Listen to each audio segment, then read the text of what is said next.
Ha! Cold! The music stopped at just the right moment, so I stopped everything. There we go. Surprise! You got me nice and quick there. Right. Everything appears to have gone out, which is good. Let's just make sure people are actually coming in. That's working. It's also going to help if I don't do that, because that's really annoying and I hate it when I do that. And the echo is going on. Cool. Yes. Catch up, folk. Yes. So the if you're watching on catch up, as per usual, ruin the comments as per normal. The phrase this week. The phrase this week, if you're watching on catch up, in the comments. If you're watching on catch up, stick a comment in. Talk about your favourite bit of the show. Like, tell us, make a point about hockey. But the magic phrase to go along with your point, just somewhere, potato head. Just put in potato head. That's our magic phrase this week if you're watching on catch up. But yeah, also as well, if you're watching on catch up, if you're making a comment, like, it's cool that people are. Obviously, love the fact that people are just sticking random words in the comments. It's quite funny. Potato head, and then underneath, just write, just make a comment about something we talked about during the show. Let's get that bit of engagement going too. I think that'd be really, really awesome if we can do that. Chris Gadsby from the Nottingham Lion, from Nottingham Panthers now, isn't he? Properly full whack. Because Fife are losing. They also have 4D tonight. That's the thing that is happening. Let's get the actual score. It was 5-0. Is it now 6-1? Oh dear. Oh no. Oh no. And that's the Challenge Cup semi-final at the moment. So we'll have a look at those in a minute. Let's just let people get in, just because I've run slightly late there too. If you're watching, share the stream out, share bits and pieces out, get it on your social media. Let's get as many people in as we possibly can do. That'd be really, really awesome. I know there's a few other bits and pieces going on tonight too. So let's get that. People are slowly starting to creak in. Just making sure as well, actually, that I've posted all the social links, because that's always really helpful too. I think as well it's worked its way through.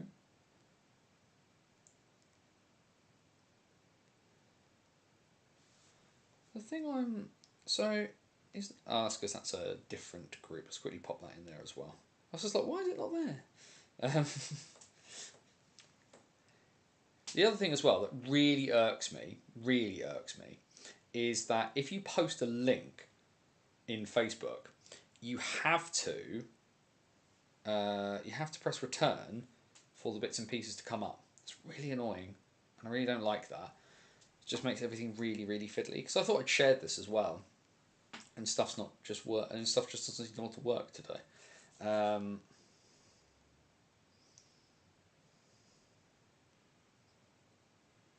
Let's get rid of that. Let me do that way as well. There we go. Get folk calming in. A few people answering the warm-up question as well. Remember, if you're answering the warm-up question, to share the stream out as well. Let's get as many people as we possibly can do. I know it's obviously people are sort of used to it now, because sort of the numbers and stuff are ticking over. Either way, we will have a look at what's going on momentarily. Folk know where we are, after all. Same time as always, he says, having not poisoned himself for at least a good couple of months. Guys, gals, and the gender fluid and all beyond the binary, it is Wednesday night, it is 8 PM, and welcome back to the BOTW What's Current stream. My name is Anthony Russell, here to take you through the weird, wonderful, and wacky world of the National Ice Hockey League structure. Here in Great Britain, we focus on the National Division. That is our bread and butter, that is our home port. But of course, we're here to have a look through absolutely anything and everything from the National Division, as well as Division 1 and Division 2 in the north and in the south. Leeds to Lee Valley, we are here for it all. Happy Wednesday, everybody. Good to see you. Hope you're doing well. Busy weekend in my world. Of course, we'll have a look at a whole weekend's worth of action from across the NIHL. Some big score lines, some big results in a bunch of different places as well. Definitely influencing where some of those trophies are going to be ending up. We're, of course, got to look forward.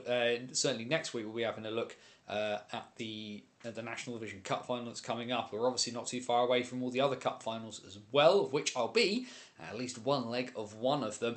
But before we kick on too far, of course, we do need to do all the usual bits and pieces. If you're new, consider this your introduction. If you're old, if you've been around for a while, hum along, you know the words. Bannersonthewall.wordpress.com, your number one source for all things related to the NIHL. Join me on my winding journey through British hockey with Banners on the Road. That is our in-depth look at the last game I went to, which of course last Saturday night I was at the Links Centre. Country night became silent night, as Chris Callahan said, as the Swindon Wildcats took on the Berkshire Bees.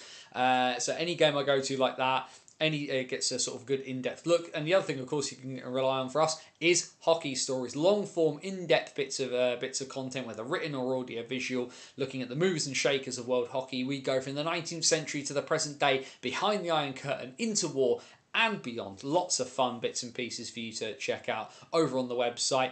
Including the back catalogue of the old BOTW podcast, our free-to-download tabletop ice hockey game, Dose Hockey. All of that stuff is there at bannersonthewall.wordpress.com. And of course, the other thing is we're live on YouTube. It's Wednesday night at 8 p.m, which means that we are here to cover all the NHL bits and pieces. Head down below, the link tree to get all of our socials, Facebook, X, Blue Sky, and of course the link to our virtual busking hut over at buymeacoffee.com/BOTW. That's all there. But of course, YouTube, keep the algorithm hamster fat, happy and fed. Like the video, subscribe to the channel, share the bits and pieces out. It genuinely helps with visibility and bits and pieces. That's how YouTube's algorithm works.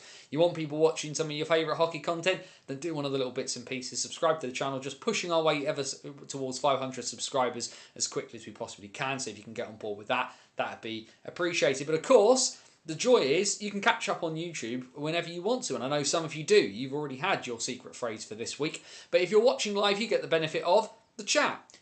Questions, comments, thoughts, feelings, anything you want to chuck in whilst we're talking our way through everything that's going on in British hockey. And boy, have we got some stuff to talk about this week. But you can join in by all means. All we ask is that you follow the golden rule here at BOTW, and that is DBAD, don't be a dick, be respectful of other people's thoughts and feelings, and we will all have a jolly good time. So there we go, ladies and gentlemen. January into the past. February has officially begun with a full weekend's worth of action across the NIHL. But we do kind of need to take a little bit of a look towards something that's happening in the Elite League, because there is some potential that people reckon it could start impacting on the NIHL. And not just the NIHL, but also possibly it will also massively affect the Elite League and even potentially the Scottish League, depending on what's happening. And that is the big question surrounding the Fife Flyers. Now, for people who aren't massively interested in the Elite League and aren't aware of what's going on, to say it has been a bad year for the Fife Flyers would be an understatement so crushingly large as to sink the house that I'm currently standing in.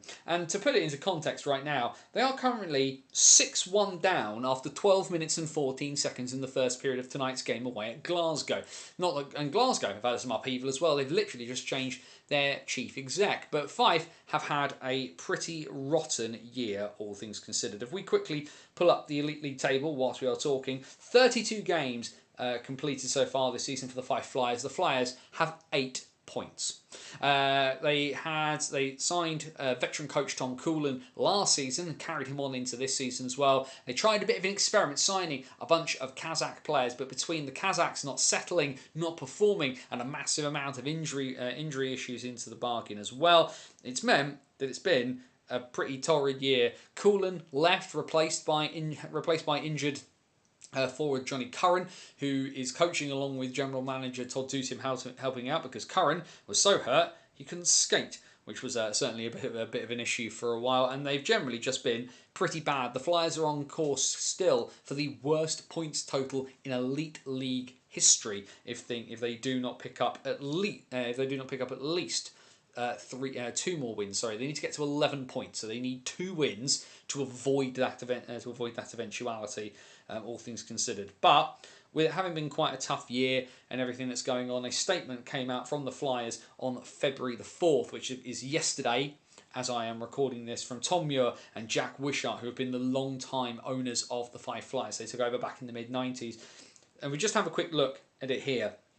After almost 30 years of involvement with Fife Flyers, we have taken the difficult decision to step down from the operation of this wonderful club. Fife Flyers have a long and colourful history, and we now look to those who wish to write the next chapter. We look forward to welcoming those out there who have the passion, drive and determination to help keep this historic club going for another 87 years. Any interested parties are invited to contact us so we can pass on the baton and share new ownership news prior to the end of the 2024-25 season. Therefore, we ask that any interested party or parties should make contact by this email, inquiries@FlyFlyers.co.uk, in the first instance, where all inquiries will be considered in the strictest confidence. As our area of custodians of this story club at the heart of Fife draws to a close, we hope you can join us to raise the rafters, not only at home games, but with some special club events. That goes on to talk about some of the charity efforts that's been happening with the Flyers. They've managed to raise £97,000 over the last little while, so they're pushing to raise £100,000 for charity by the end of the season. And the other thing they've done is that they have announced they will retire the jerseys of number 11 Todd Dutain, number 12 Stephen King, and number 17 Mark Morrison, all before Tom and Jack finished their tenure as the owners of the Fife Flyers. Now, we also saw from the Elite League, they put out a statement about the Fife situation as well, announcing that Tom Muir and Jack Wishart had come to the league in the middle of January to announce their decision to step away from owning the Flyers. So the league have been aware of this for at least a fortnight. And we saw from the Elite League as well that they are obviously trying to support the Flyers in that change of ownership, doing what they can to help there. There'll be a lot happening in the background, but they have said that the Elite League will be prepared to move forward as a 9-team league going forward, should it happen in that sense. Now, what does that mean for Fife? Because, of course, there are a bunch of options. The nuclear option, the option that we do not want, of the oldest hockey club in the United Kingdom and Northern Ireland, is that the Flyers go out of existence. This is the absolute worst case scenario. We do not want that happening to Fife. The status quo is maintained, and the ownership is found that keeps the Flyers in the Elite Ice Hockey League, which I venture, for a lot of people, would be the preferred option. The other options then, of course, for me, see them going in one of a couple of directions. One would be that they drop to the Scottish National League. The big issue with them dropping to the Scottish National League is the impact it would have on the Kirkcaldy Kestrels, who are already there and are already making decent inroads. The Kirkcaldy junior system has produced some really, really good players. Obviously, if you've not watched the latest hockey stories with Jamie Thompson from Scottish Ice Hockey, there's even some players on that exceptional player status pathway where they're under the age of 16, allowed to play up as a result of how talented they are. The Flyers dropping into the SNL completely drops a brick onto what's already happening. So whilst people, and I can see Jamie in the chat has mentioned it, about Fife dropping to the SNL, I don't think that's a realistic option because of the huge impact that would have on everybody else. I venture that the Flyers would likely go dormant rather than immediately just smash everything from the top end of the Kirkcaldy Junior Ice Hockey Club. That doesn't feel a realistic option in this instance. The next option would be Fife to kind of do what Solway did, which is join the National Ice Hockey League structure below the second tier. So for people who aren't aware, Solway, of course, came out of the Scottish leagues and originally joined the National Ice Hockey League structure in Division 2. Solway had to play their way up into Division 1 before their period of dominance post-COVID. Would Fife be asked to drop all the way into Division 2? And some people may question that, but the answer is probably yeah, because that's what's happened to everybody else. Cardiff Canucks originally applied to join South 1, but were told that Cardiff Fire had first refusal. Cardiff Fire elected to move to Division 1. The Canucks had to move to Division 2 as the newer team. Solway, as I've already mentioned, were not allowed to step straight into Division 1, had to go into Division 2. It would also as well, because this isn't like a team moving sideways. This is a team dropping down. The majority of that Fife roster is not going to be coming with it, should it move. So it would be interesting to see what happens. And of course, the other option people talk about, which is the Flyers joining the National Division. The National Division does, somewhat rightly because of the way it's trying to operate itself, sits aside from the rest of the NIHL structure. I know a lot of people have obviously talked about it. Nicky Watt talked with Graham Hamilton last night on the sort of live 4,000 and counting that Nicky did about the fact that a lot of Fife lads would potentially return back to the kingdom to join a National Division Flyers roster, and that they'd have a lot of those guys from the SNL, because it would be an outlet for some of those guys who are at the top end of the SNL who want to make that step up, but not necessarily didn't have the immediate outlet to do that by being able to play at home.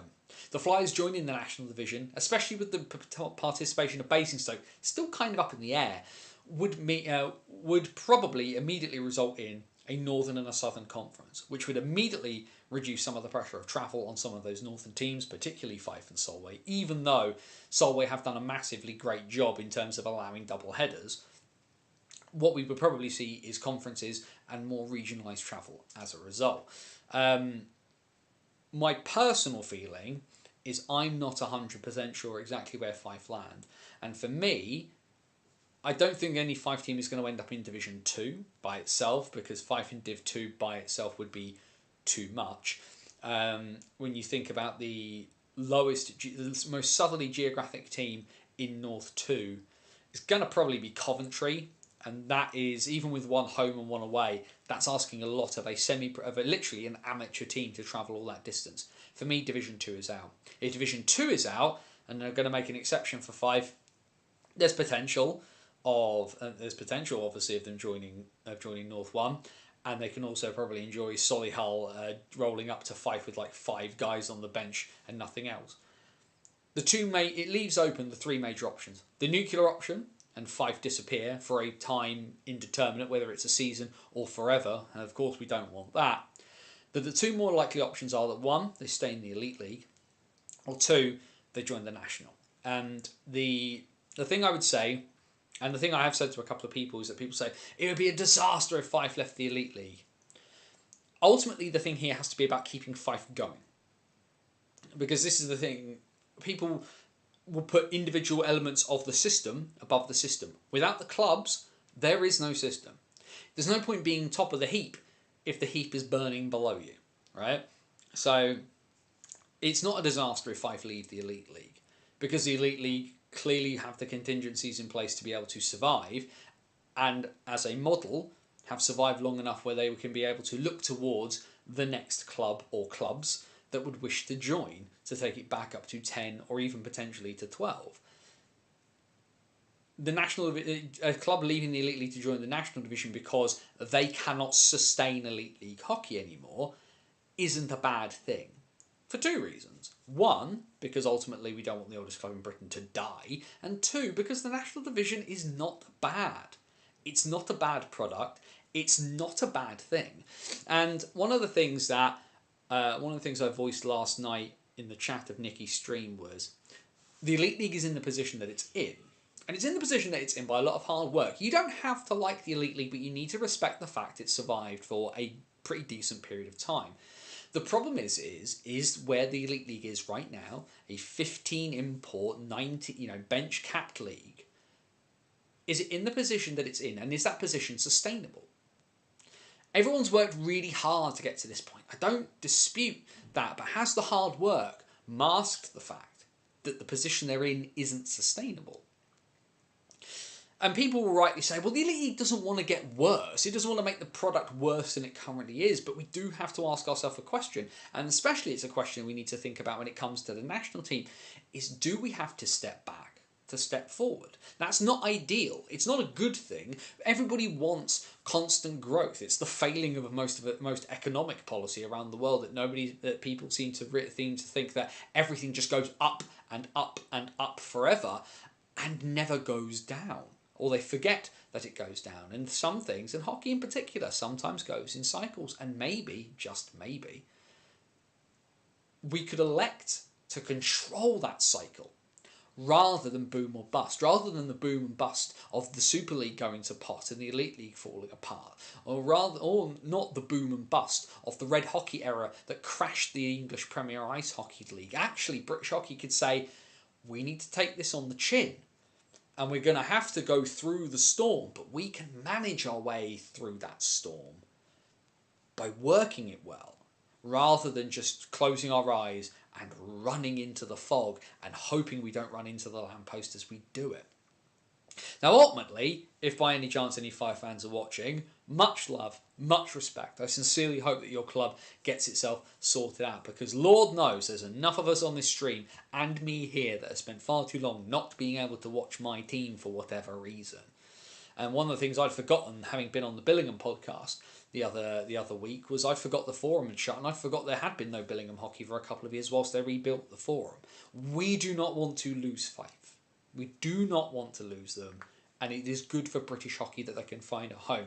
I think the thing I would say is that if their home ends up being the national division, that people have got to stop looking at that as being some horrible, terrible tragedy. Because ultimately, the Premier League needs the championship. The Premiership in rugby needs the championship. The Super League needs its championship. You need a level below. And that level below cannot be treated as some sort of horrible black hole where quality goes to die, because the Elite League has moved away from being a busman's league for old players. It's gotten younger, it's gotten faster. And the second tier of British hockey that fell apart when the EPL died has built itself back up into a good product. The gap is big, and the gap is too big, and the gap is too big for a bunch of different reasons, and that gap needs to be addressed. But people will want Fife to stay in the Elite League. I get that 100%, because ultimately, if you've got a top flight team in the highest quality league in the country, you don't want that to change. But people have to accept that potentially the time for Fife as an Elite League franchise has gone, and that they may join the National Division. And if they join the National Division, it's not bad. That would be quite nice for people to acknowledge, that actually Fife surviving is the goal. Not just surviving in the Elite League. Let's roll with that. Ultimately, I sincerely hope that Fife can find a way to play hockey next season, that the Fife Flyers, the oldest name in British hockey, the oldest continuous name in British hockey, find a way to continue playing next season. Like I said, all love, light and everything to Capaldi and everybody up there, and I sincerely hope that you guys find a way to do that. And I'm sure all of us, if we could, would find a way to help them do that. Maybe not. might struggle to do so. But yeah, that's that. Stick your thoughts and feelings in the chat. I can see if Fife joined the national, it would be conferences, 3 home, 3 away in conferences, 2 home, 2 away out, and still get a 54 game season. Thank you, Jamie, because I hadn't done the maths yet on that one. National League is the right move, I think, says Graham. Well, I'd like them to stay in the elite, but it is the National League. Me and what we spoke about last night, you did indeed. Yeah, it's like I say, it's a big mishmash. Stick your thoughts in the chat if you're watching after. Stick your thoughts in the comments, and we can roll from there. Other bits of news before we crack on by looking at last weekend, of course. Some signing news today as well, some re-signing news if nothing else, and a big thank you to Swindon for announcing stuff on Wednesdays. Do always enjoy that. 2 more years at the Wildcats for Chris Jones, a guy who's been on a massive hot streak in terms of point scoring. It was 17 points going into the weekend. Pretty certain he got at least 1 point on Saturday to keep that going. But either way, a really productive season and kind of under the radar for Jones. But he will go through into 25, 26 and 26, 27. By the end of that, Chris Jones will have hit the mark for a testimonial for the Wildcats. Plenty of Wildcats players have had testimonials over the last couple of years. Stevie Whitfield being the last of those to do so. So another one incoming on that front for Swindon. And also with Jones, kind of know what you get about him. Yes, he does have a bit of a reputation for losing the edge of his skates a little too easily, shall we say. But he's also been a massively productive member of their top 9. Has generally played in the middle 6 for Swindon. Pretty decent distributor of the puck, can add offense, can play power play, can do a bit of penalty kill from time to time as well. Moves the puck well, which is really, really big. Good guy generally as well in the face-off circle, and just one off the furniture. For the many criticisms of Swindon, the one thing they've been really good at is keeping the core together, and ultimately that does mean you know what you get, and that does play against Swindon sometimes. We certainly saw that last Saturday, but you cannot complain with keeping a player of Chris Jones' quality on the ice for your team. Just double checking as well, because there are a few Elite League games going on this evening, as we mentioned, because the first leg of one of the semi-finals of the Challenge Cup is currently ongoing at the Utility Arena in Sheffield, where the Steelers are leading the Cardiff Devils by 2-0. Daniel Campini and Yuna Hutala with the 2 goals for the Steelers so far. As we also said, it is a 6-1. 6-1. It's actually got to the first period. End of the first period then in Glasgow. 6-1 to the Glasgow Clan over the Fife Flyers. So yeah, those are the big bits and pieces going around at the moment. Also, as you've seen, it's technically a triple dose of Wednesday from me because, of course, What's Current stream on a Wednesday evening as usual, 8 PM. The latest Banners on the Road from last Saturday went out as well, and you can also catch me on this week's Macca's Talk Hockey with Jack and Dan. I decided to joined in. Good week to have me, of course, because I was in Swindon, so all three of us were stood in the same corner watching the game. In true me fashion, I talked way too much about things unrelated to the National Division. I think I mentioned Haringey, Tigers 2, Gosport. You managed to shove a load of Basingstoke references in at the end, so Jack had to cut off the recording. It's a very me thing. If you like your big long interview, like your big long hockey chats, that one will definitely be for you. I think the episode is over 2 hours and does include an interview this week with the captain of the Romford Raiders, Jack Cooper, as the Raiders had a bit of a wonky patch of form since qualifying for the cup final, but pretty good weekend as well. A good result over Peterborough for the Raiders, which we'll touch on momentarily as well. It will be interesting once Basingstoke rejoin, because you need a Blackburn and an Edinburgh to join as well in the north to make it even numbers. I mean, I still think people are looking too hard at Edinburgh, given what's going on that front. But ultimately, I think if Fife and Basingstoke are both going to join, it helps the case for a Blackburn or an Edinburgh to also join the national. But we might be looking too far ahead on that front, all things considered. So let's not count our chickens before they hatch. When it comes to that, he says getting some water. Either way, we are much further down the track than we usually are, so we will quickly get bits and pieces up and we'll have a look at all things from the National Division, starting last Friday night under the lights at Ice Sheffield in another Yorkshire derby. And, well, it started off well for the Sheffield Steel Dogs and then ended up being nothing but a horror show. Sam Tremblay with 2 goals inside the first 5 minutes and 3 seconds, and then Jack Brammer's goal making it 3-0 after 11 minutes and 19 seconds. And then Leeds did a Leeds and scored 7 unanswered goals. It took them a little while to get all the way back. 3-2 at the end of the second period, and then 5 unanswered goals in the third. And the Steel Dogs have been a pretty confusing watch at times at the best part of this season, but ultimately they absolutely get blown away in their own barn at the end of it. 2 goals for Ollie Endicott, 2 goals for Kieran Brown, Matt Barron, Matt Bissonette and Mac Howlett with the goals for the night. And Leeds skate back home to the castle with 2 points to start the weekend on Friday night before anybody else had got going. Takes into Saturday then, and where I was for this past weekend at the Link Centre for the first time in a while for the Swindon Wildcats and the Berkshire Bees. And as we can see, on a big weekend for Swindon, they slip up at the first hurdle. And you look at the timings of the goals as well. Ultimately, the Bees just read the situation really well, frustrated Swindon to the nth degree, and basically, I mean, I've called them the bloody-minded Bees. This was a very bloody-minded performance. They were giving Swindon absolutely no quarter. And the big issue here as well is in that first period, Swindon were playing with their food. For the first quarter of an hour, they basically had the Bees on strings, but just couldn't put them away. And as we said, like I said, Chris Callahan, the Bees photographer, it was country night, Mark II in Swindon on this one, and ultimately the bench got shushed by Ralph Sasenis on that first goal, and the crowd got shushed by Liam Morris on the last. Mo with the overtime winning goal, going forehand, backhand shelf on Rennie Marr after the Cats blew their coverage in the extra session. Aronell, Ryan Wells and Tomasz Malazinski, and it should be said, check out the highlights. That Malazinski goal is beautiful, but they have no answer. Ralph Sasenis, Will Stead with the Bees' 100th goal of the season, along with Dom Gabai and Liam Morris with that overtime winner. The Bees take 2 out of the weekend. Elsewhere on Saturday, towards the bottom end of the table, a big game between the Bristol Pitbulls and the Telford Tigers in that race still for 8th place, and a huge win for Tommy Watkins' side.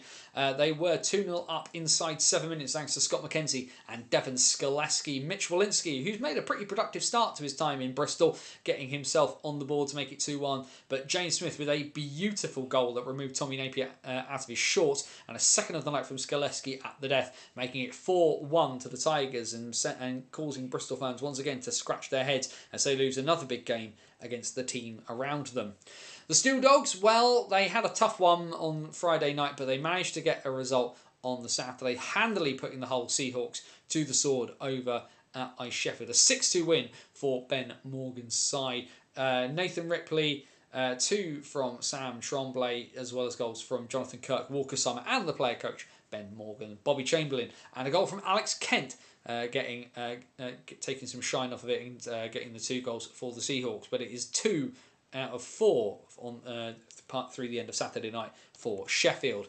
And then MK did that. Not a great result for Solway, albeit probably a game that they were not. They were potentially not expecting to win. Solway have done really well by just chugging along, picking up points at home. The problem is they've got a couple of weekends where they're solely on the road, and maybe this one was asking a bit too much of them, but MK just blew them out of the water. Ross Venus, Carter Hamill, Tim Wallace, Max Stewart, Sean Norris, Harry Gulliver, Jordan Cowney, and then that last goal in the third period coming from Gulliver, his second of the night, as Will Curlin shuts the door on the Solway Sharks. And then there was this one. Hayden Levine away this weekend for the Peterborough Phantoms. Some people have said it's a knock. Some people have said it was a planned absence. Either way, a home debut for Luke Clark, and he unfortunately doesn't get a ton of protection from the men in front of him as Romford go absolutely loco and score 8 goals in Peterborough. Cam Huff with 2, Austin Mitchell-King and Duncan Spears scoring the 4 for the Phantoms. And you normally, for Peterborough to score 4 goals, they're normally on the right side of such a scoreline, but not to be this time. Reed Morrison, Sean Miller, TJ Anderson, Andrew Schufelt getting a hat-trick into the bargain, as well as goals for Ashley Jackson and George Norcliffe, meaning the Raiders, who'd had a pretty tough run of things recently. And like I say, their form has been a bit all over the place. They get a win, and another win in net for Owen Ryder. As we head then into Sunday, and that's the bad news for the Cats, a 1-point weekend. The Leeds Knights win the latest instalment of the Nell Classico by 4 goals to 2. The Wildcats did lead this one for all of about 18 seconds before Kieran Brown counted out Tomasz Malazinski's goal. Matt Barron then puts the Knights ahead 2-1 on the power play, and Mac Howlett makes it 3-1. Reed Sayers scores early in the third period to keep it close, but a late goal from Jordan Boycer into the empty net means a 4-2 final. 4-point weekend for the Knights, and the Cats are left licking their wounds and looking to have to rebound now that they have lost ground on the top 2.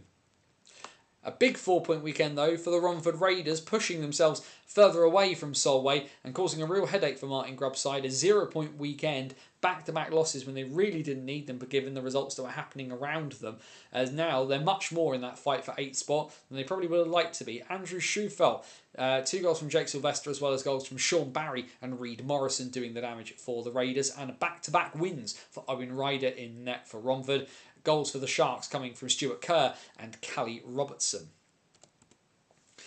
And then MK did an MK. They got dragged into the fight and came out on top by winning in overtime and or penalty shots. This one went back and forth.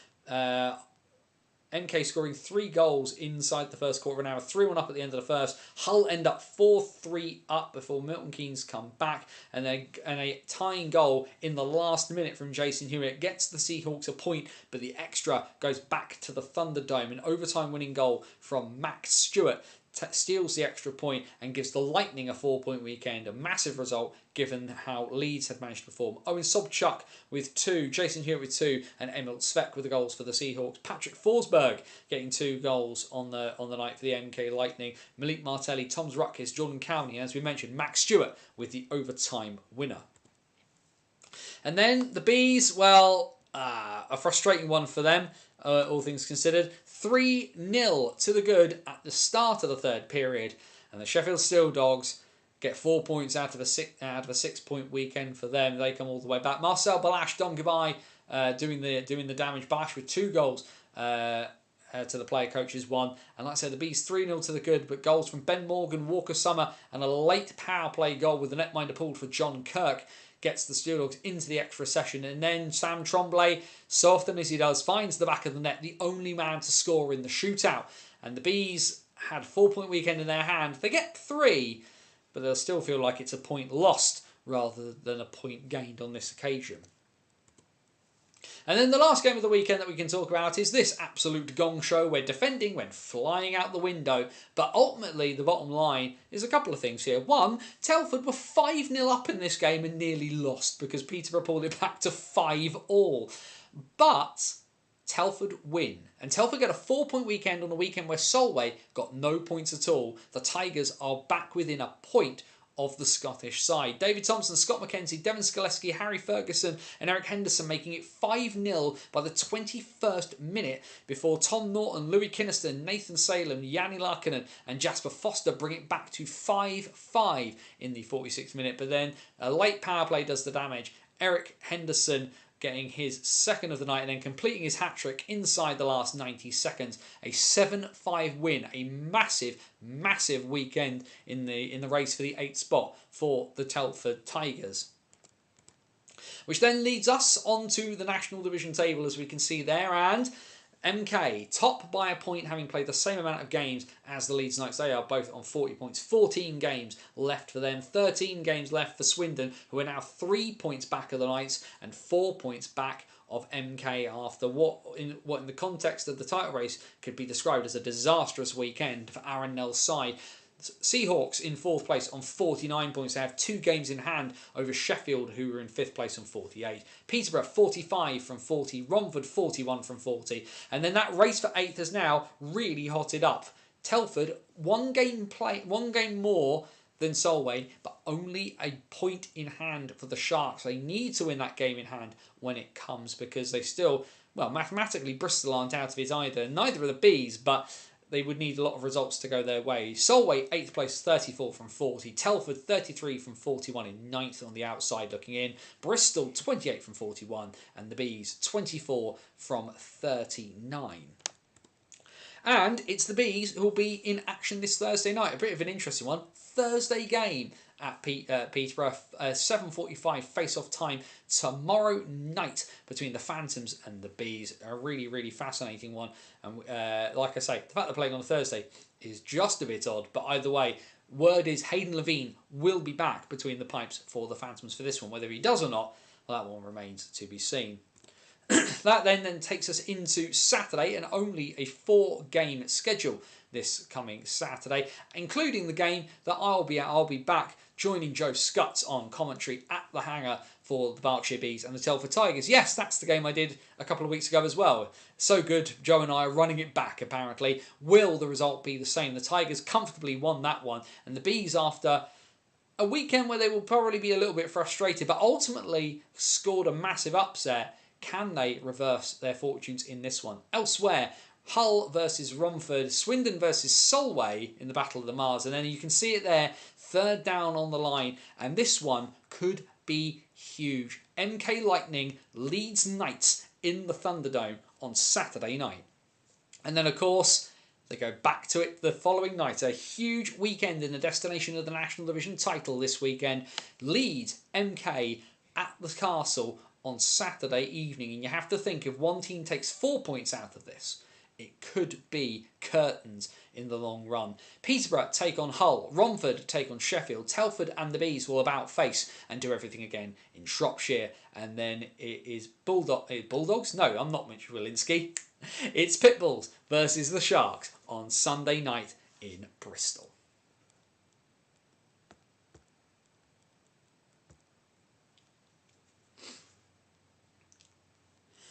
Yes, I'm aware it's the rearranged game, Jamie, but still, Thursday. Just weird. It's like Telford Tigers 2 playing that game at 10 o'clock at night at the back end of last season to get the games in. Good evening, Ben. Good to see you as always on Vodeo 14. Good to Good to see you in the chat, my good man.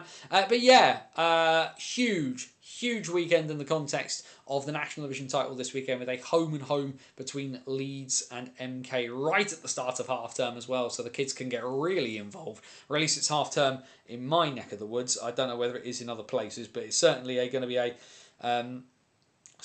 be a huge weekend. Glasgow 7, Fife 1, Sheffield 2, Cardiff 1 now in that semi-final game of the Challenge Cup in the Elite League. 70 tickets left in both home and away areas for MK versus Leeds on Saturday. I'm not surprised. This is massive. It's a huge game. And like I say, yeah, I'll be in Slough with Joe commentating on Tigers versus Bees. Of course, huge game for the Tigers in context now, because if Solway, who had back-to-back weekends away from home, 4 games on the road in a row, and Solway's away form has been pretty poor. But we can see this weekend that there is potential for Solway. Swindon, unfortunately, the book's kind of been written on as to how to play them. The Sharks, if they could execute, could spring a surprise there. But then that game against Bristol on Sunday for Martin Grubb's side could be massive in the context of what's going on, especially when you consider with Telford, back-to-back games against the Bees. There is obviously a big potential there for the Tigers, who pretty comfortably dealt with the Bees the last time they played them in Slough. There's a 4-point weekend on the table here, much more so for the Tigers than it is for the Sharks. And with that 1-point gap, Telford have been very slowly clawing their way back into this one. And you know what? And the last thing that Solway will want to do is easily give up that playoff position. It's also worth noting that the Sharks and the Tigers will play each other towards the back end of February, I believe. If I quickly double check my calendar here, 22nd of February they play at the Shark Tank, and then the final night of the regular season, 23rd of March in Telford, is Telford versus Solway, and that one could be absolutely massive. I've said that I reckon the title race at the top of the table is going to the last day, or the 8th place in the playoffs could be going to the last day. Of course, we have seen officially Leeds and MK have qualified for the playoffs, because yeah, we can all count. But actually, who makes it in at the back end of that could be massive, because Romford, if they have another bad run, they could be dragged down into that race away from the 6th spot. Telford, if they keep winning, could pull themselves up. Bristol, if they get on a run, could pull themselves up. The Bees, even mathematically, still have an outside chance if they win and teams around them lose. So ultimately, Solway, who've had pretty poor form on the road this season, need to find a way to get something out of this weekend, even if it's just 2 points. And they will be looking and pinpointing that game down in Bristol. Minimal amount of travel for the Sharks in that one, because of course I'm sure there'll be a hotel somewhere between junction 16 and junction 19 of the M4 that they'll be able to use. And so that Bristol game, yeah, they'll be tired from the day before. They'll be pretty fresh because they won't have done much in the way of travelling. Junction 19 and the M4, I talked about, they won't go round to the M5, given where Cribs Causeway is. Sorry for you folk in the north who aren't interested in the road network around the southwest. Oh, water. Hydration good. Nothing else in the immediate news. Nothing else I can immediately see. Bids are still on for Widnes Wild's Valentine's jerseys. The highest bid at the moment, actually, for any of those, because you can bid on them, but the highest bid at the moment is going to Bailey Thompson's, who's the current bid on his Widnes Wild Valentine's jersey is £100, whereas still a couple with no bid on them at all, which is sad for those guys. But shout out Bailey Thompson, of course, had a very, very productive year and scoring his first Sharks goal recently as well. No other big news immediately spewing out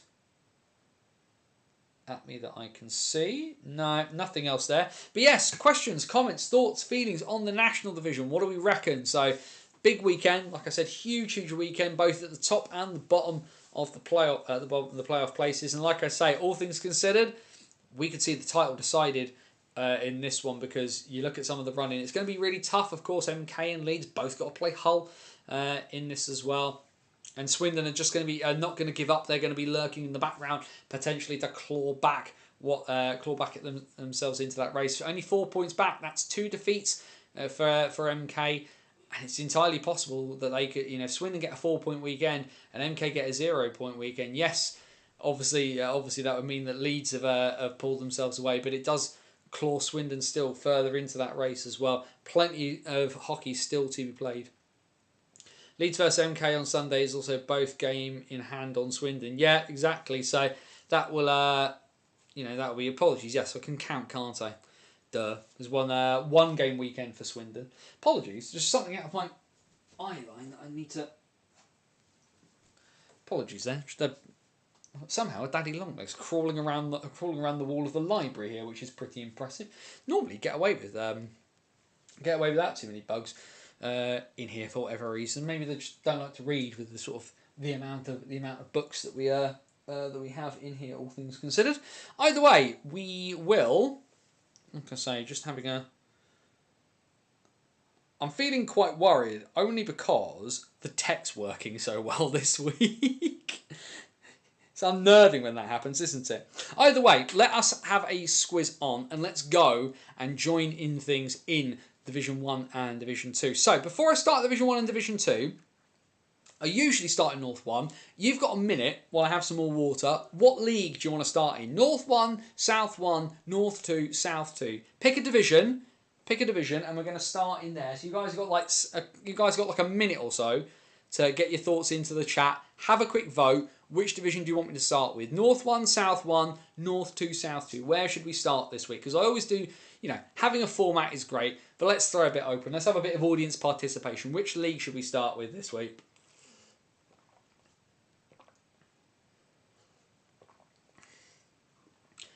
We'll do it that way, rather than always doing the same thing in the same bits.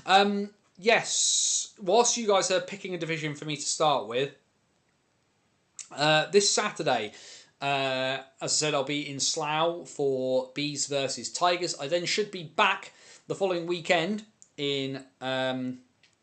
I'll be back the following weekend as well at the Hangar, where I'll be joining Joe Scutts again. So I'll be commentating on with Joe on Bees versus Solway. So another big game in the context of that last playoff spot. And then the following weekend after that, which is the weekend of the 22nd and 23rd of February, my plan is to be back in Guildford, because Saturday the 22nd is the first leg of the South 2 Cup final between the Guildford Phoenix and the Peterborough Phantoms 2. That one is huge. The Phantoms have played all of their league games. They've played their entire run of games by now, which is crazy, because Guildford has still got like 6 games to play. And given the fact that there is a high chance they'll meet in the playoff final, they are pretty much in a shootout now for the league, and they are going head-to-head in the cup. Given the fact I've not had an opportunity to see the Phoenix in that kind of circumstance and see them at home this season, I will be seeing them away at the beginning of March, because they're going to be down in Gosport, and I figured I wanted to see them in a different environment. But given the opportunity to see that one, that'll be where it is. So 2 weeks of Slough for me, followed by a weekend at the Spectrum is the plan. And then into March, the plan at the moment, so is Saturday the 1st of March. I'm due to be...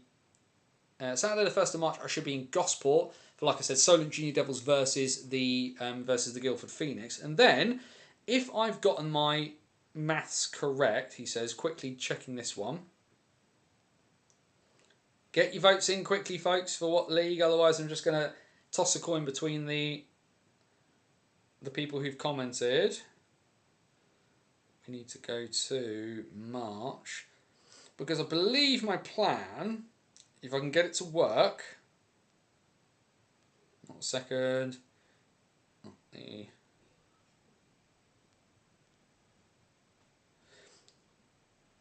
Because then I believe my plan is to do Sunday the 9th of March in Romford for Romford MK, because then the 14th and the 15th is my excursion weekend, where I'll be doing Bristol on the Friday, D-side on the Saturday. So there's a lot coming up in the next couple of weeks for bits and pieces here at BOTW Towers. Right, Karen has said North 1. Karen and Jonathan are the only people to have voted, so I'm going to do Jonathan's. Let's do things backwards this week, and we'll go to South 2. Let's just click some buttons very quickly.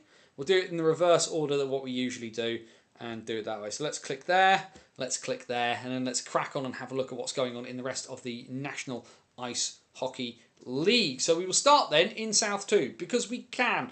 And as we saw, a very big, very emotional game for the Haringey Huskies recently, losing a member of their family. And I just want to make sure I get his name 100% right. Let's just quickly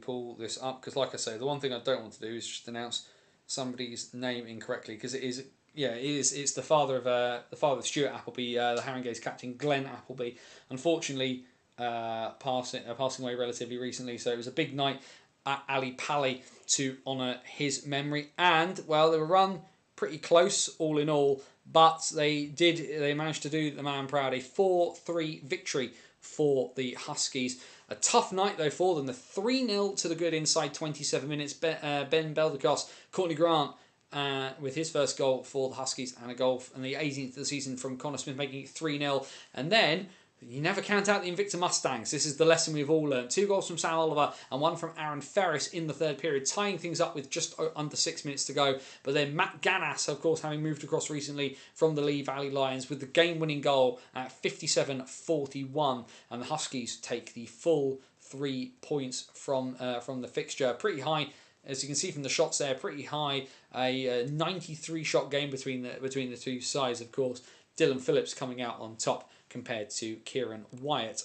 And then on Sunday, a pretty big important win for the Solent Junior Devils in terms of keeping their playoff spots alive. And the poor season for the Bristol Pitbulls just continues. 2-1 in Gosport for the Junior Devils, bolstered by their Division 1 players. Goals for the Devils coming from Chris Nekrasivicius and Charlie Wedge. Ollie Schoen with the lone goal for the Pitbulls in that one.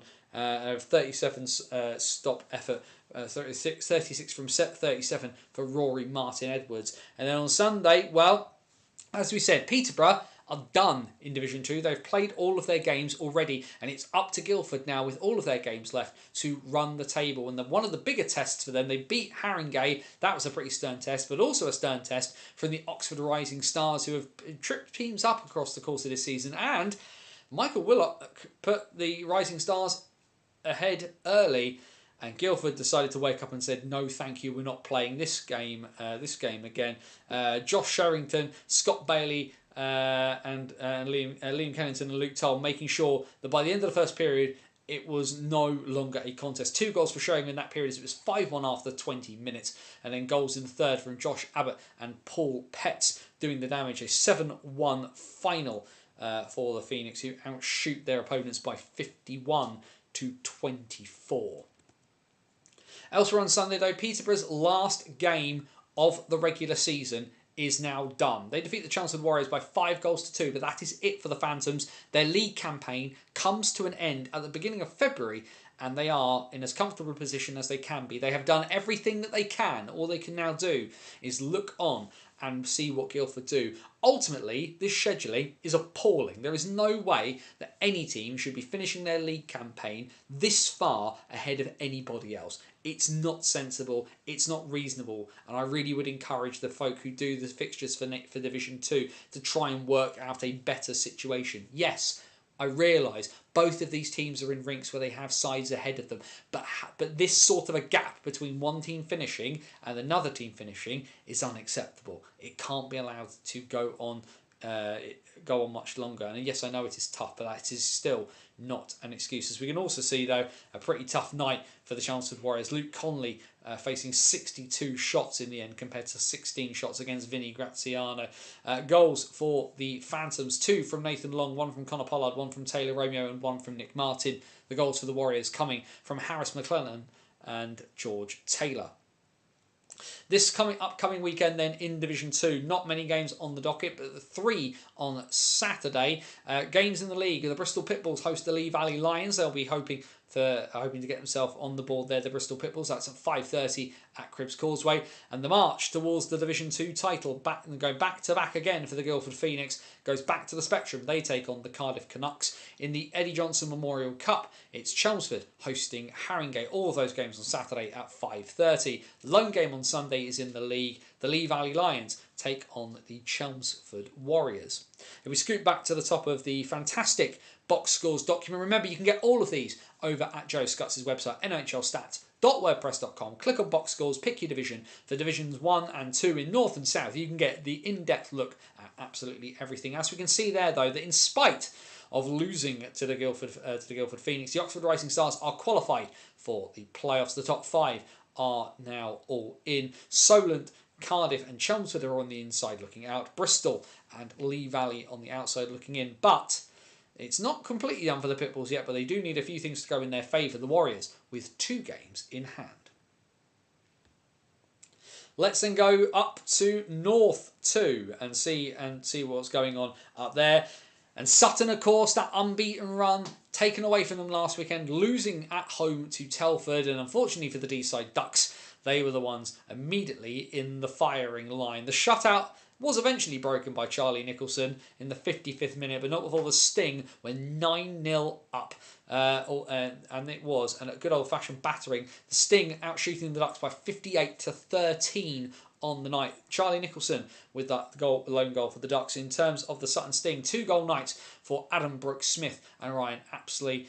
Goals for Elliot Meadows, Lawson Glasby, Joe Colton, Cameron Glasby, and Charlie Saunders. 4-point nights as well for Charlie Saunders and Lawson Glasby. A big one for them. And like we say, both netminders getting into the game. Jack Hargreaves takes the third period for the Sting. Ollie Booth facing 58 shots in net for the Ducks. Meanwhile, because it appears it's going to be basically a shootout for goal difference, who's going to win the North 2 title, given that the Sting and the Tigers have beaten each other.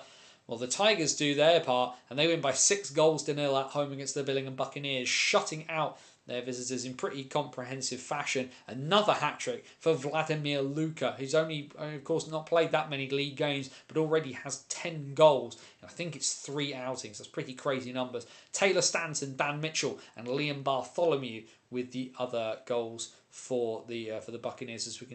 As we can see, a pretty comfortable 29-shot shutout for Matt Byrne. Chris Outhwaite making 34 saves at the other end. In the mid-table shuffle for playoff places, Coventry get a pretty good win over the Altrincham Aces. 7-2, the hosts win at the Sky Dome. It was 7-0 by the end of the second period, with goals in the third from Sam Dunford and Billy King added a tiny bit of respectability to the scoreline for the Aces. Goals for the Blaze, 2 from Ollie Harris, 2 from Connor Wheeldon, as well as goals from Arthur Brooks, Daniel Kent and Harrison Sumner. All the netminders getting a bit of action as well. Hayden Laverick taking the majority of the duty for the Blaze before Joel Behrman got a little bit of got 9 minutes and change towards the end. Mike Rogers makes 50 saves in net for the Aces. And then on Sunday, the Blaze go back-to-back, a 6-point weekend for the NIHL Blazers. They win by 5-3 over in Bradford against the Bulldogs. Pretty tight game, this one. Bradford, though, were 3-1 up heading into the third period before the Blaze turned things on in the final frame, including a first goal of the season in Coventry Blaze colours for GB Women's International Jodie Alderson-Smith. She set up by Connor Mellett for that last goal to seal the deal there. So congratulations to Jodie on her first goal of the season. Definitely not her first goal of the season in women's colours, of course. A big star for the Solihull Vixens of the WNIHL Elite League. As we can see there, goals for the Bulldogs. A hat-trick on the night from Dara Spafforth, who you think his time in Division 2 has got to be edging towards an end, given his performances for Blackburn. For the Blaze, as we said, Jodie Alderson-Smith, Harrison Sumner, Ollie Dixon, and a 2-goal night from Sam Prosser, as the Blaze take maximum on the weekend.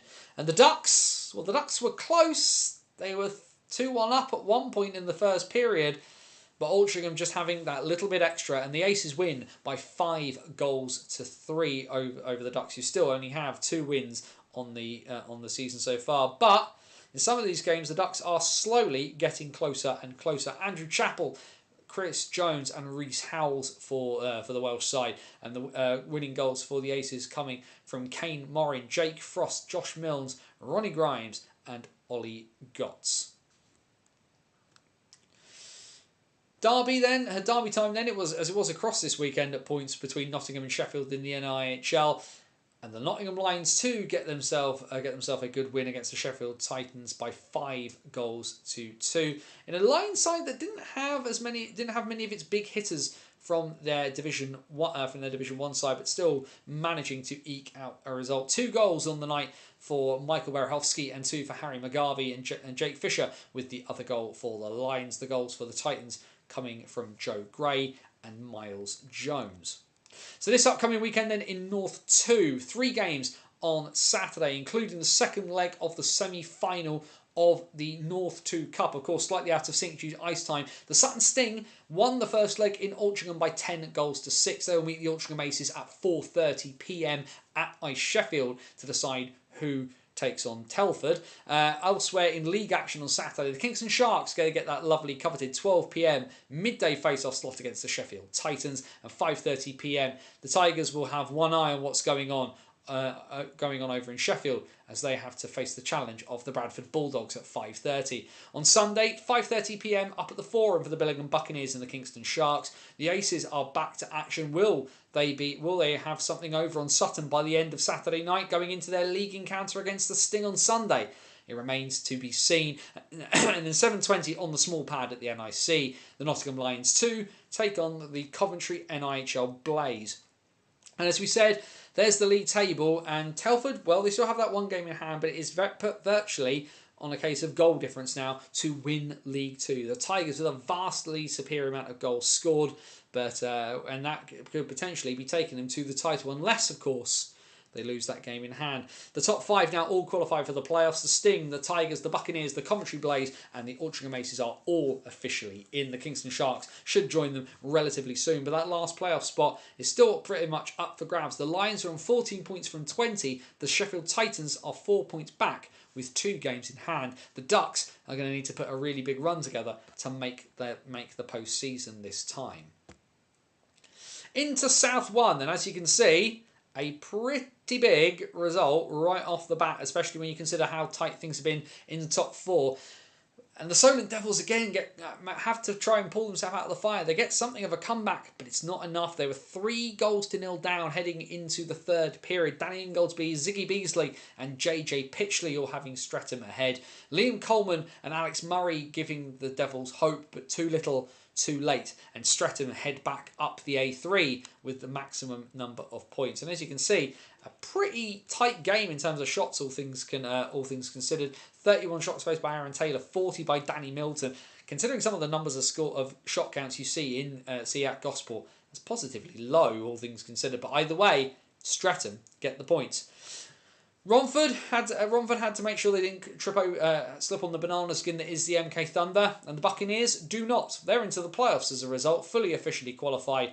The shutout broken inside the last minute. Callum Burnett, 2 goals from Uri Husker and the first goal for the Buccaneers for Louis Allen since he joined on a 2-way with the Berkshire Bees. Mark Austin scores 24 seconds from time to ruin the shutout of Sonny Phillips, who only faces 17 shots across the night. Aaron Burton faces 42. Another busy weekend for the Invicta Dynamos, having played in the Southwest last weekend. This time they welcomed Cardiff down to Gillingham, and well, they did the business in style. A 7-2 win for Carl Lennon's side, 7-1 up heading into the last 5 minutes as well. Goals for the Devils coming for the Devils. Dear me, they wish for the Fire coming from Bailey Hine Pitcher and Ellis Shepherd. And then for the Dynamos, a hat-trick on the night from Tom Saw. I'm just going to scoot back up. Tom Saw, 32 goals now on the season, which is a pretty impressive return. And then goals for Harrison Lillis, Ollie Bronneman, James Laming and Ruskin Springer Hughes. Ben Scanlon facing 59 shots on the night. On Saturday, well, you were going to fear a little bit for the Oxford City Stars in such a situation, away from home at Slough. And Slough showed them absolutely no mercy whatsoever. 11-1 the Jets win, and what they knew was going to be the easier of their 2 games this weekend.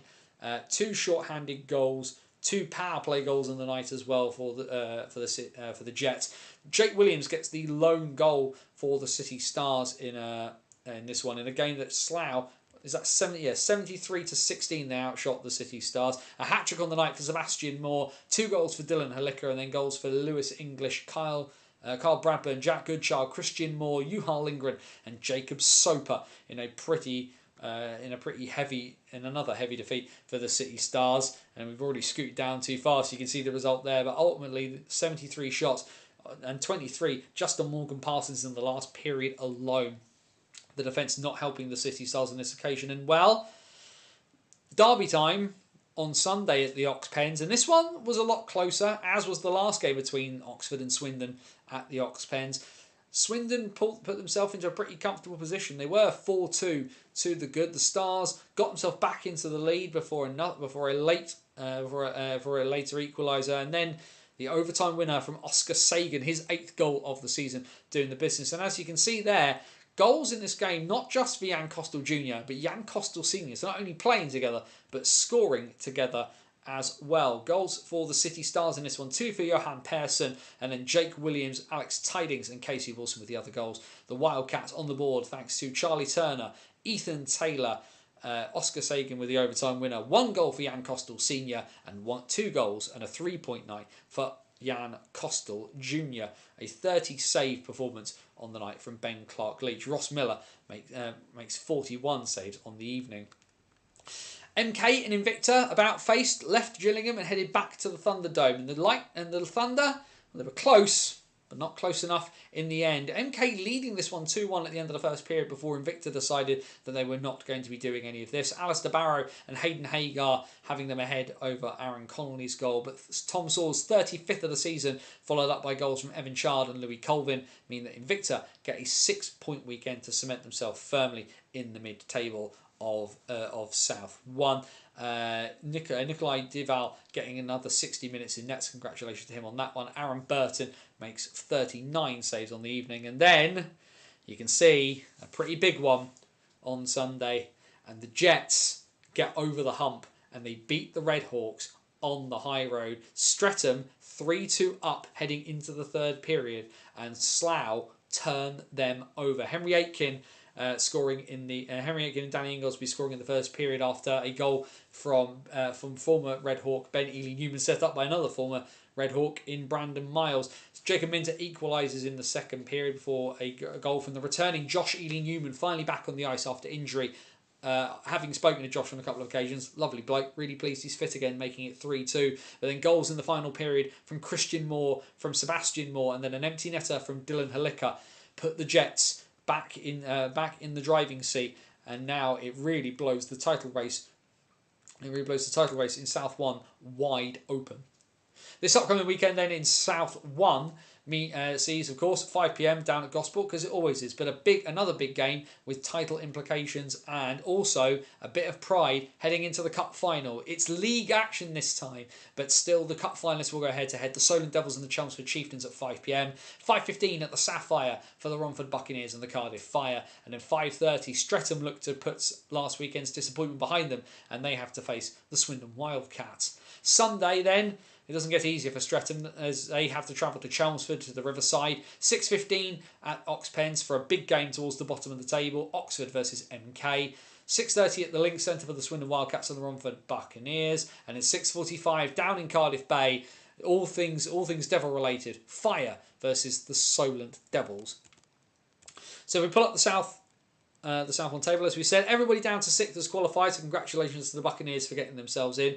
But then we can see there, Streatham, well, they remain 6 points back with 2 games in hand over Slough. It's down to the head-to-head record at the moment though, and it could even go down to goal difference between these two.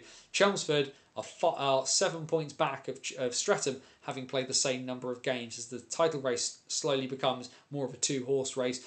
Solent in 4th with 54 from 27, Invicta 45 from 29, and Romford 41 from 26 are all officially in. Swindon should join them relatively soon, 33 from 28, and Oxford are on 15 from 29. The Fire with 4 games in hand still, but again, they will all be on teams. They will all be in teams above them, and then potentially one game against MK on that front if they're lucky. That one remains to be seen. But either way, the title race is slowly moving towards being a 2-horse one. And then we usually start with them, but instead we're gonna finish with them. We're gonna finish with them, and it's North 1. And as we can see, goals, and more goals as well for Darragh Spafford, who's now scored 13 in North 1 this year, along with all of his goals for Bradford. But an 8-5 win for the Blackburn Hawks against the D-side Dragon side, who just appeared to have nothing resembling a defence anymore at this stage, despite Jake Witkowski having 34 goals in 25 games this season.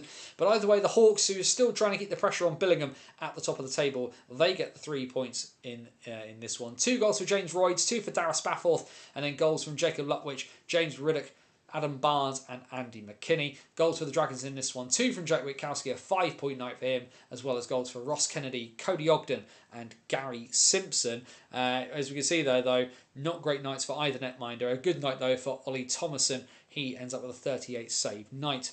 More goals galore from the Solihull Barons and the Nottingham Lions, who play out an absolute barn burner, 8-6, with the final goal scored at 43-15.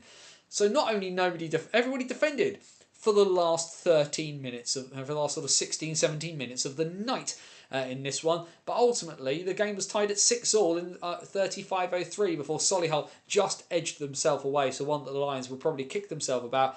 But this is the issue sometimes. You can't get into a gunfight with a team with that much offence. 5-point nights for Nicholas Utterson and Dan Mulcahy on the whole. Goals coming, actually a goalless night from Utterson. Goals from Ollie Howe, Zach Yokoyama, Jacob Race, Matt Maurice, and 2 goal nights from Dan Mulcahy and Alex White. For the Lions, it was a 2-goal night from Alex Rushby, as well as goals from Scott Venus, Luke Birchall, Liam Orton-Smith and Tyler Summerton. We do, of course, need to address some bits and pieces. Of course, Lions captain Lee Kemp taking to social media to talk about the fact that he reports being spat on by Barons fans. I don't care what team you're watching, whether you like them or not. You don't spit on anybody anywhere ever. It's absolutely unnecessary and there's no reason to do it at all. I sincerely hope that the folk at Solihull can find out who did that, and they should be booted out of the rink, and we shouldn't be seeing them for quite some time.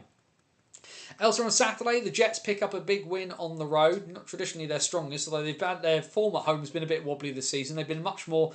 They've managed to get wins all over the place, and they get one on Merseyside against the Widnes Wild by 4-2. 2-all in the early stages of the second period, and 2-all heading into the third before Davis Uranox gets 2 goals in the final frame to take the points back to Humberside. The other goals for Hull in this one coming from Kieran Beach and Mark Florence. The goals for the Wild from Matt Barlow and Michael Gilbert.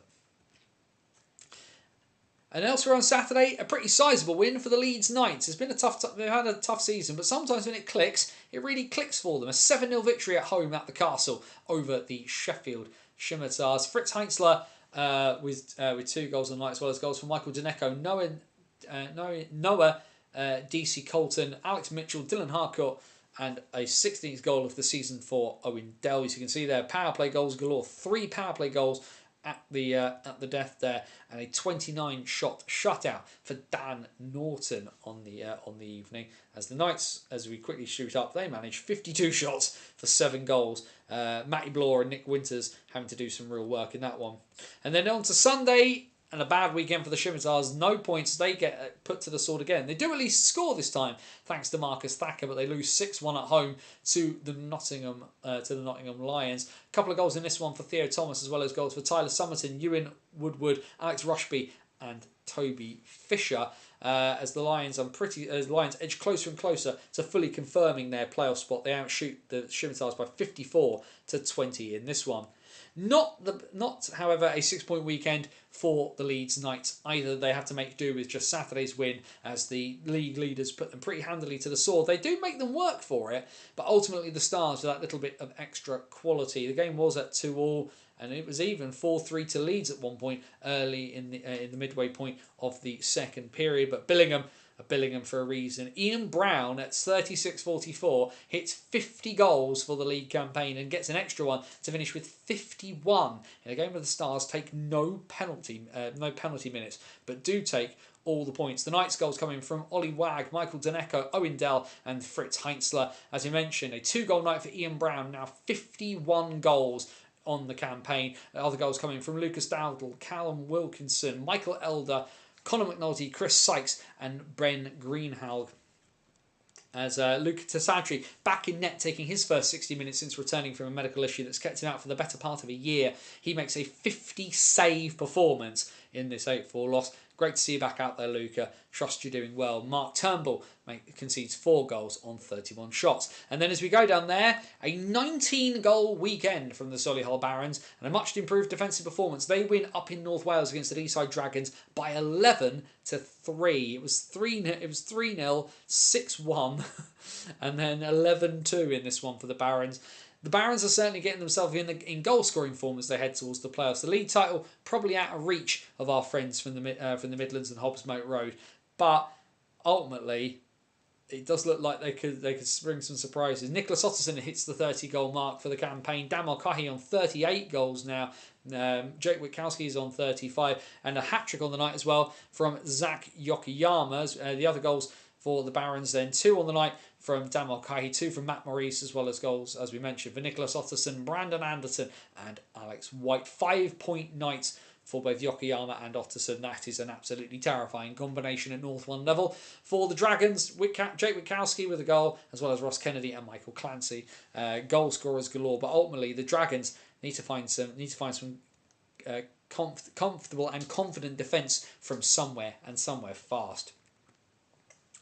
Saturday night then in North 1, Blackburn Widnes at 6 p.m. over in Lancashire, which I'm sure Graham Hamilton, if he's still in the chat, will be enjoying. 7:30 at the Castle. Could be an interesting one, this one. Leeds versus Whitley, mid-table clash. Be interested to see this one, all things considered, given Whitley's inconsistency this year. And then full docket on Sunday, 5 p.m. over in Queensferry for the Deeside Dragons and the Nottingham Lions. Also 5 p.m. at Hillheads for the Whitley Warriors and the Sheffield Scimitars. And then 5:30 everywhere else. Hull versus Leeds in the Yorkshire Derby. Solihull Blackburn. That could be an absolute barn burner given the attacking prowess of both those sides. And then on Merseyside, the Wild host the league leaders. They welcome Billingham. As we have a look then at the North 1 table, the top 5 are all into the playoffs officially. Billingham, Blackburn, Solihull, Hull and Deeside are all in. Whitley, Nottingham and Leeds remain in the playoff spots. On the inside looking out, Widnes have got some work to do. Level on games played with the Knights and 6 points back. They need to get on a run to make the postseason. The Scimitars have played 4 games more and are 2 points back of Widnes and 8 back of Leeds. It's going to be a tough run for the Scimitars to make the playoffs at this stage.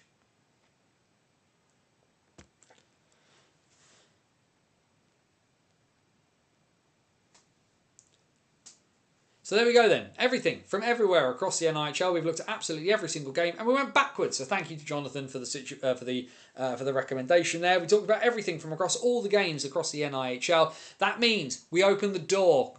Questions, comments, thoughts, feelings, anything from the NIHL, the EIHL, the WNIHL, the NHL, the EIIO. Stick it all in the chat. We open the door and we finish off the stream as we usually do by talking about anything and everything. Steelers 3-2 up on the Devils at the end of the second period. So thank you for that, Andrew. Glasgow now 9-2 up on Fife. Never rains, but it pours in Kirkcaldy, apparently. And see what Jamie said. It'd be interesting if Slough do beat Streatham to the league. Bees and Slough fans in the same building. I mean, Joe's made a very good point there, Jamie, in the fact that there are, people won't be too fussed about that. And actually, there's people who do go watch both sides, to be honest, because hockey is hockey. But as Joe says, all power to Slough.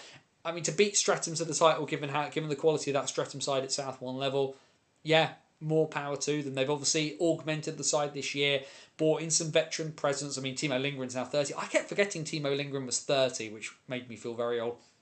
But fair play to Slough. If they can do it, they can do it. I still was of the opinion that we would see Streatham versus Billingham on the Sunday at Coventry. But Slough versus Billingham.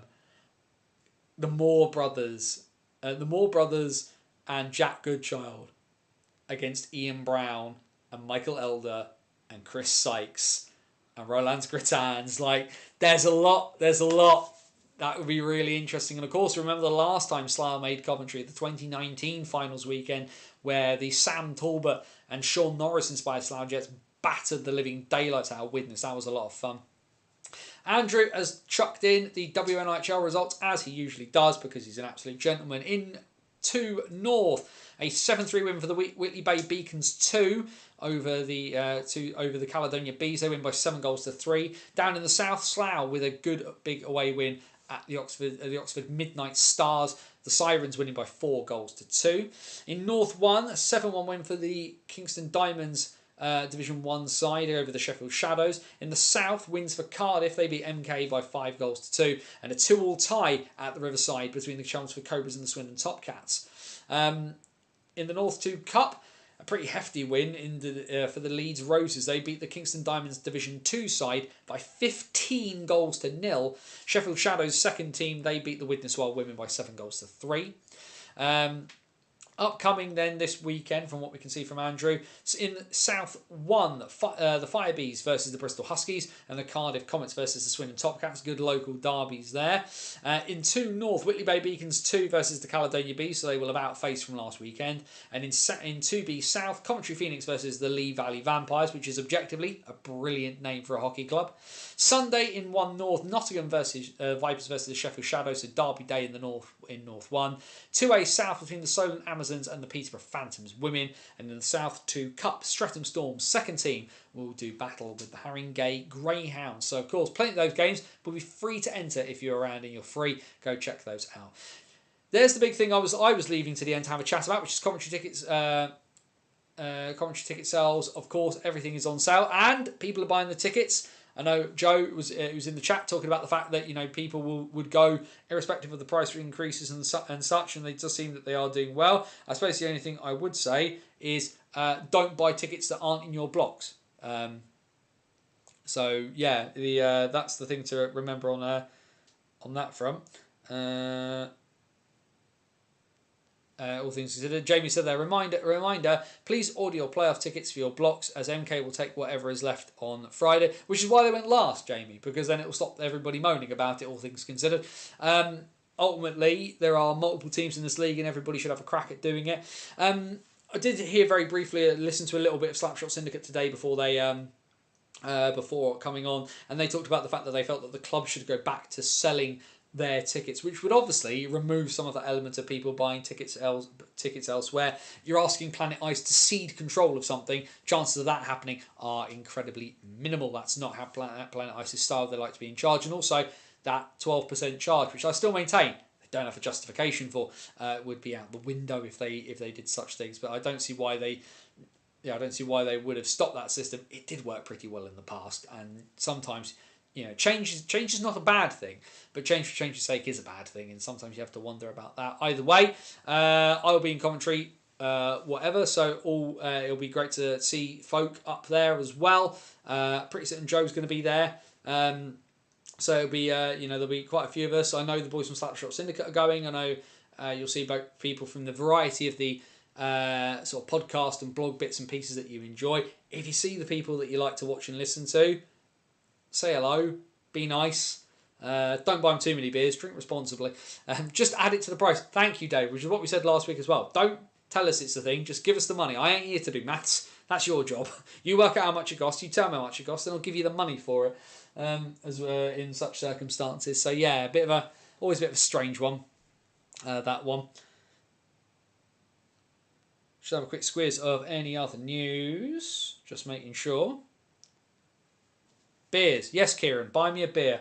That's my response to you. For folk interested, I can see Owen Bruton's done an interview with the Seahawks in-house podcast, of course, off the back of his new 2-year deal. So that should be a bit of an interesting chat on that one. Not tons of other news I can really kind of see.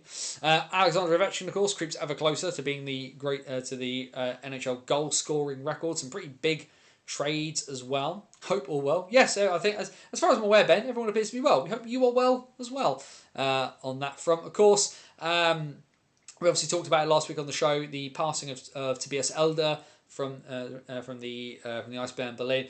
The Ice Bear returning to the ice this past Sunday against the Nuremberg Ice Tigers. Watched the game.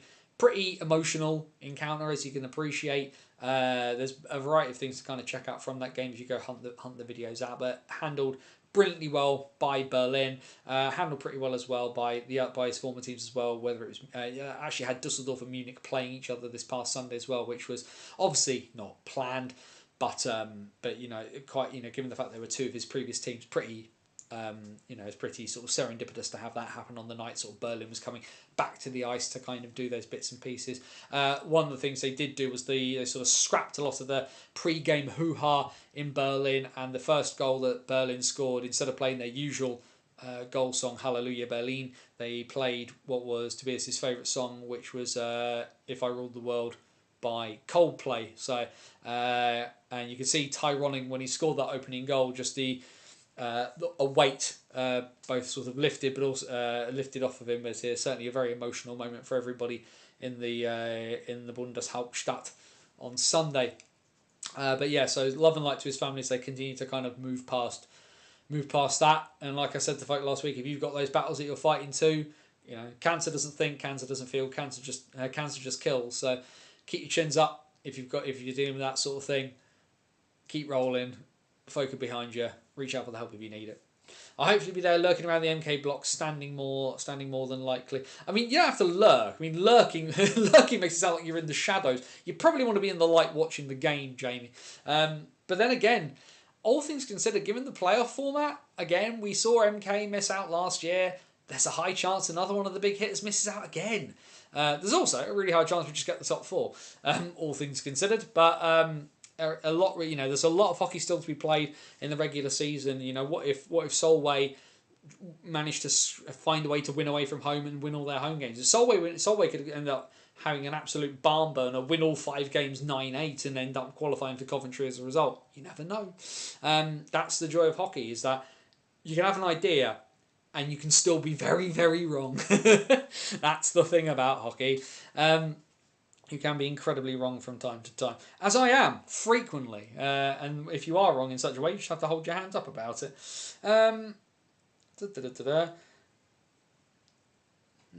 Nothing else huge I can see. There's always one of those moments where I'm having a horrible moment where we'll be in the middle of doing a show and there'll be some cataclysmic world event and we're standing here talking about 2nd, 3rd and 4th division British ice hockey. No, that's a football. That's football going on. But yes, mention where I'll be. Like I say, I don't know if Joe's still in the chat, but me and him will be walking you through the Berkshire Bees versus the Telford Tigers this weekend, and then we should be walking you through the Berkshire Bees and the Solway Sharks the weekend after. But like I said, 14th and 15th of March is my excursion. So the plan is Bristol versus Swindon on the Friday night. I'm then going to drive, and then driving up into North Wales. So my plan is to go to Buckley Town versus Mould Alexandra in the Cymru North Division, which is the 2nd tier of Welsh football. And then 15 minutes down the road to Queensferry for the Deeside Dragons and the Billingham Stars. That leaves Roderick, great to see you, sir. Hope the boy is doing well. That Leafs Cup in the background, so sad and lonely. Yeah, I got it from a tin of Leafs Centenary Upper Deck cards, and it sort of came with one of those, you could get a banner. So you can, it's got a little bit of rope, so you can actually hang it somewhere. I choose to just sort of leave it in the thing in there to kind of keep itself protected, as it were. But yes, very, very, very, very sad and lonely. But it is what it is on that front. And if it is the top 4, the semis would be 2 monumental semis. It'd be pretty awesome. Hopefully, all the pucks cross the line this year. That'd be pretty bad. But yeah, the memorabilia shop. The issue I'm having with the hockey shop, I don't really know what I should do next, really, because one, I'm drastically running out of space. I should probably get a puck to go into that gap there, but I can't think what puck to get, if you see what I mean. It's a bit of an interesting choice. So if you've got any ideas, let me know, because I'm always up for taking suggestions. Because like I say, we've got sort of around, I've got the Stanley Cup. Like, what else do I need on that front? I'm not going to ever be allowed to go full Steve Dangle and have like a whole room's worth of stuff. Emily has flatly refused on that front, especially as well because we've got her. We've got what you can't see just down to a shot up here is I've got my Olaf Kolzig figure, my Olaf Kolzig McFarlane figure, which I adore and have never taken out of the packaging. Mini goalie masks. That's a fair shout, Kieran. It's just we may have a detail. We can give that to me in commentary, Ben. Give that to me in commentary, and I'll certainly have that. But of course, we have Odie Kolzig, and then of course, for those of you who remember, just after Christmas, we also have Dragonzord. So Odie Kolzig, who is Godzilla, next to who is known as Godzilla, next to Dragonzord from Power Rangers. So you know, like we have cool stuff in this house, all things considered. GB fixtures were announced for Division 1A. Yeah, no warm-up game. There's no space for any warm-up games with those GB fixtures because they're straight to battle on the 27th, and that's an interesting idea. There is literally no space to do any of that at all. We'll talk about that more towards the end of the season rather than right now, but that was the big talking point somebody mentioned to me is to start the playoffs of the weekend before, and then GB are straight into Worlds. It's not great prep. If we're wanting to maintain ourselves in 1A or even go back up. Like, where's the pre-season game going to come there? Like, any ability to kind of adapt and adjust. It's just going to be training together before they go into it, which is less than ideal, I'd think. I think if there's GB players who don't make that Coventry weekend, I'm getting them away for, Pete Russell and Cardiff will most likely be involved in Coventry and playoffs, right? So if there's GB players in the squad who do not make Coventry, the one thing I'm doing is I'm getting them all together and getting them to play together. Just training. Get a scrimmage game against anybody you can find. Because ultimately it feels like GB once again are going to go into a World Championships having not really had the chance to warm up properly. Which is always a bit of a strange one. We are at the mark where normally we would say last call because we've just hit 9:30. Remember, if you're watching on catch up, stick a comment. Talk about what you think, your feelings on the show, and if you want your special phrase for this week, you need to go back to the beginning. So I'm going to remind you. You mean Nottingham? Yeah, well that. Yeah, my bad. Hopefully, yeah. Yes, I know. I've cocked that one up. I don't know what the thing is as well. I still can't remember what they're doing with the championships they're holding in Australia that they've now moved. So I can barely do anything. Hopefully they would be not. Yeah, I mean, no, not necessarily, because there's going to be what ice are they going to use? They're going to use the little pad. They're all going to train. That's what. There's the idea then.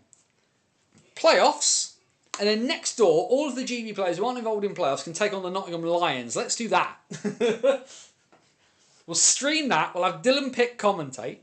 Yes, they moved to Serbia because for some reason they can secure the safety of the Israeli players in Serbia, but not in Australia.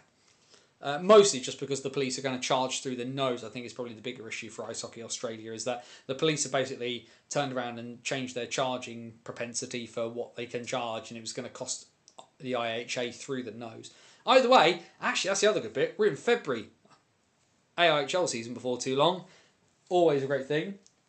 Breakfast and bands becomes breakfast and becomes hockey with breakfast. So Karen and I are going to be happy if nothing else.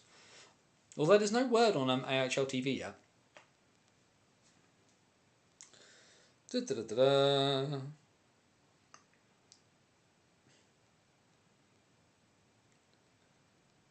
looking at the local football there because I don't think Joe starts still in the chat, but Tottenham have scored against Gosport. Right, like I say, last call then. Last call, and we'll call it a day because we've gone quite long. Talked about an awful lot. Just realised I've left open some bits and pieces, which I will turn off momentarily then by the look of it. But yeah, lots to talk about.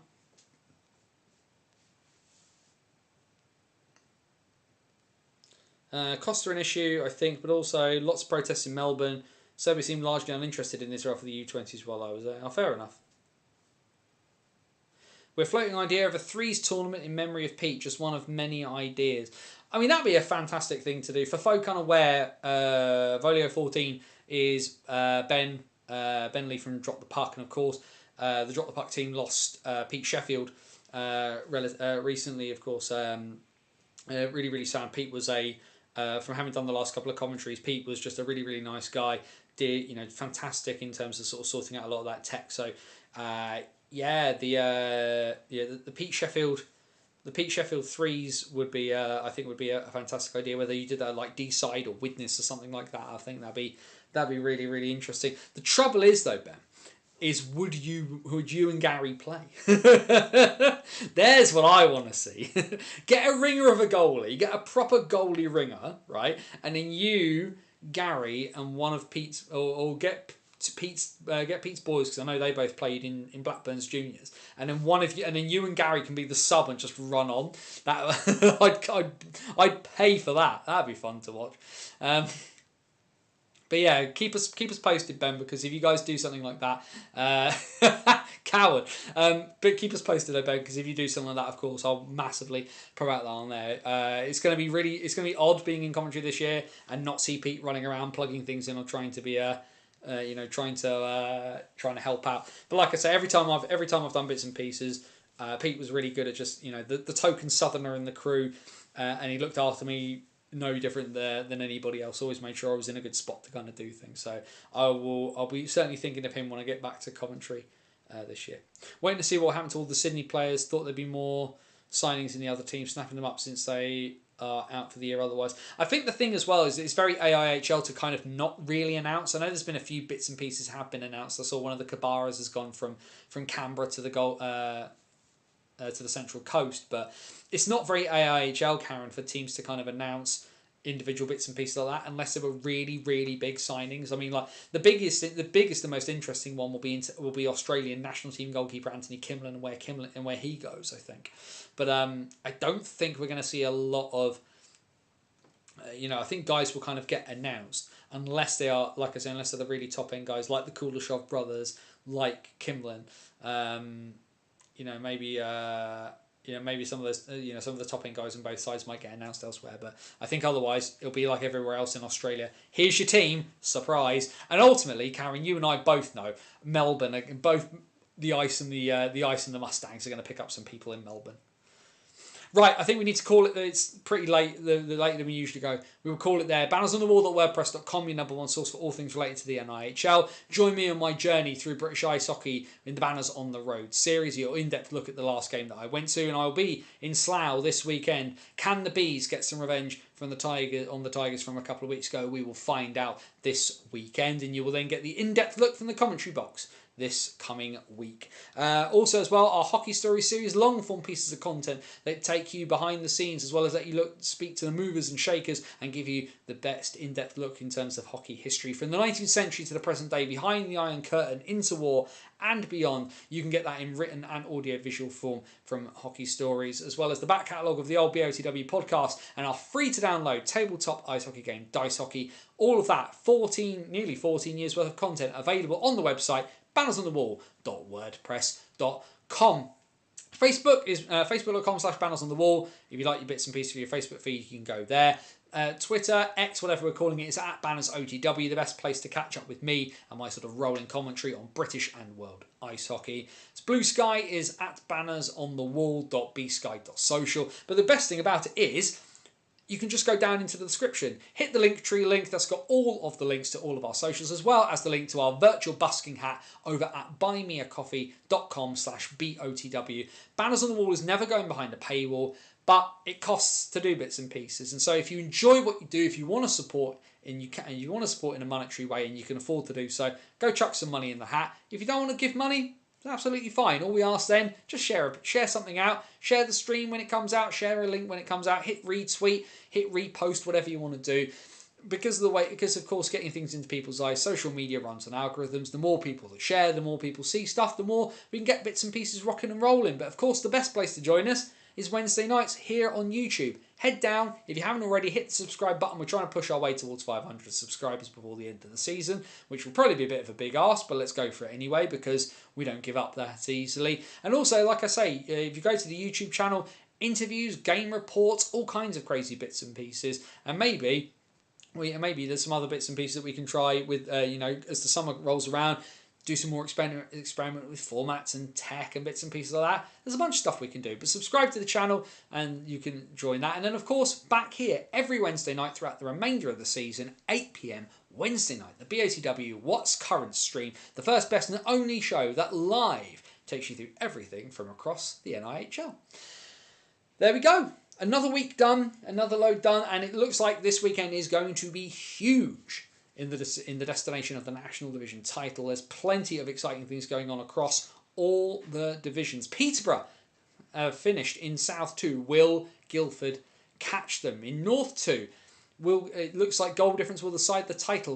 Who will slip up between Telford and Sutton? In North 1, it's Billingham's to lose, but can they finish the deal behind Ian Brown's 51 goals? In the South, Streatham keep tripping up at the vital moment, but they are still in a position where they could overturn Slough. But Chelmsford and Solent are going to be able to have their say as well. And then the National, all to play for at both ends.